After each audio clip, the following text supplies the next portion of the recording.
What up, YouTube? Let's here. Thanks again for visiting the channel. As always, I appreciate it. Today we're going to be doing a quick review on the Civivi Praxis. This knife, in my opinion, is hands down the best budget knife that you can get on the market right now. This is an awesome knife. I've loved it since the day I got it. And today, for the purposes of this review, just pretend that this is the standard version. I like the way the Damascus looked when I first bought it. We'll get into that in a few minutes. But, excuse me, but I think the standard version, or the 9CR18 MOV version, is just as good as the Damascus. It's cheaper, so you don't have to shell out the extra money because the blade is not extra special or anything like that. It just looks nicer. It's not going to perform any better than the 9CR18 MOV, in my opinion. I don't even know what steel they used to make it for the Damascus, but yeah. So let's go ahead and get it open and get a measurement on this guy. So you are looking at a, excuse me, 8.25 inch knife with a blade that is 3.75 inches and a 3.25 inch cutting edge, thanks to that generous forward finger choil.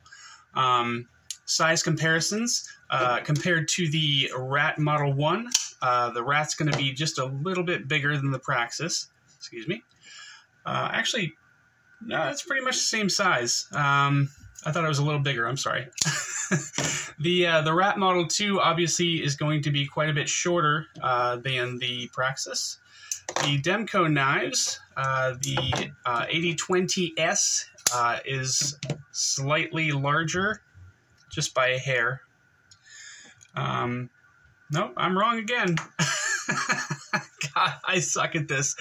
Okay, so yeah, the 8020S is the same length as the Civivi Praxis, and the 20.5 is going to be just a little bit shorter.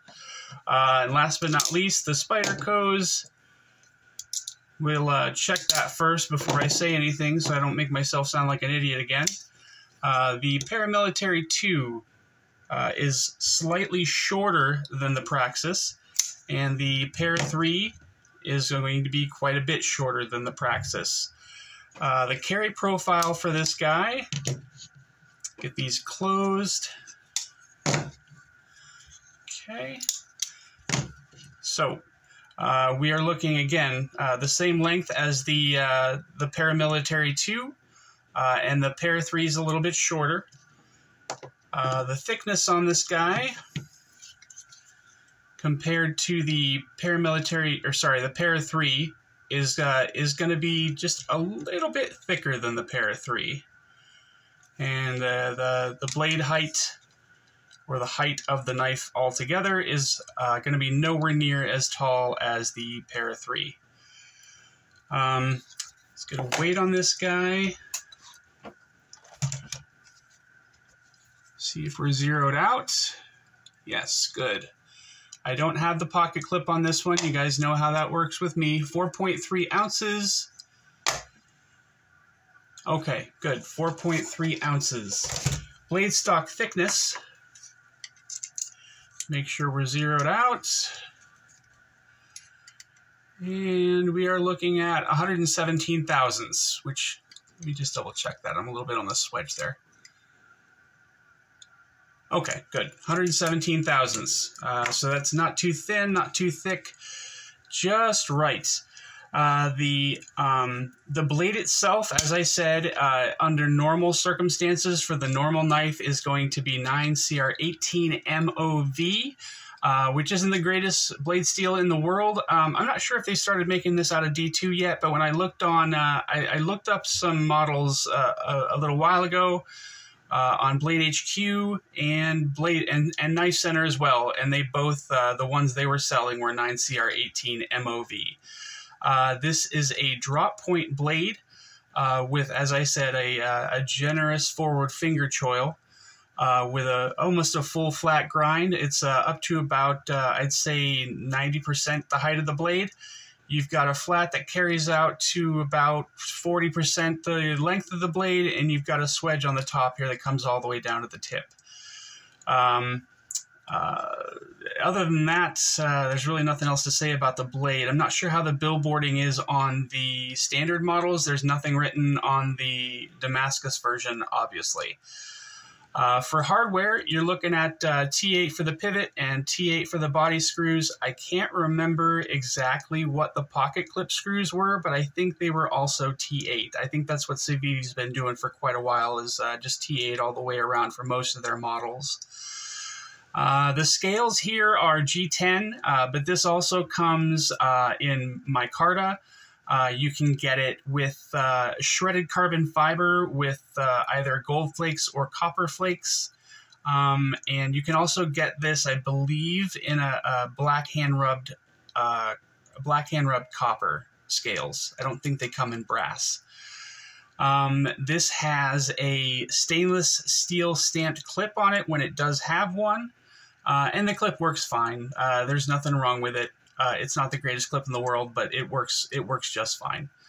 The liners this is a liner lock knife, and the liners are stainless steel.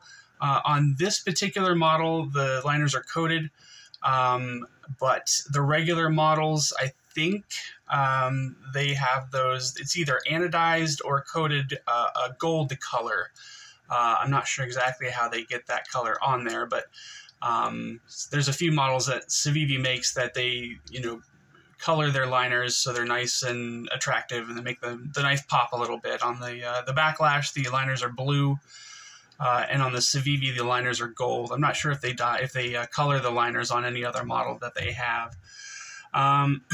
This knife is running on bearings, and it's very, very smooth. A little bit of encouragement for it to drop shut. The flipper tab works fantastic. I can actually reverse flick this if you put enough pressure on the blade, which obviously that's not going to work now because I'm trying to do it on camera. But you can do it if you practice with it a little bit. But the only real method of engagement for the blade is the flipper tab here. But it works fine.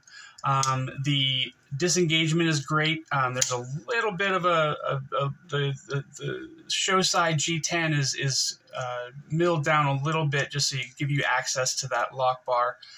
And the detent is great as well. It's not too strong, not too weak. It's just right.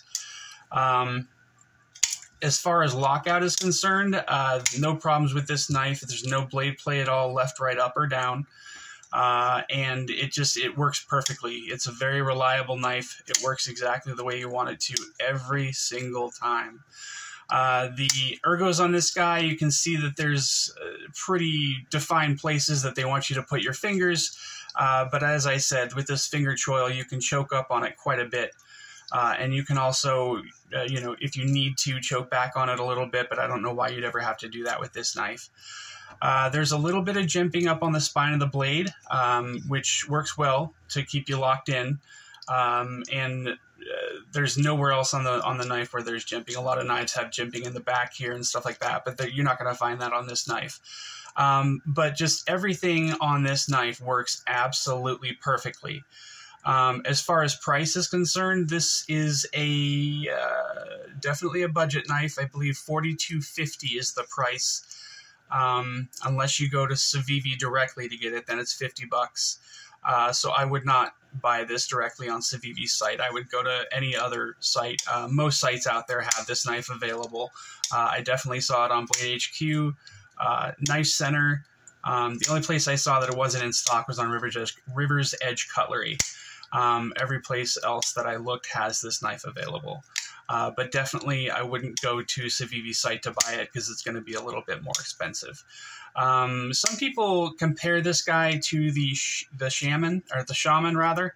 And I can kind of see that with, the taller blade, just the ergonomics of it, the finger choil, the blade stock thickness isn't quite there, but, it's still well thick enough to do the job, any job that you would need it to do, I think, personally. There is a G10 backspacer here that has a hole for a lanyard for you lanyard people out there. And as I said, this, in my opinion, is the best knife that you can get for the money as far as budget knives are concerned.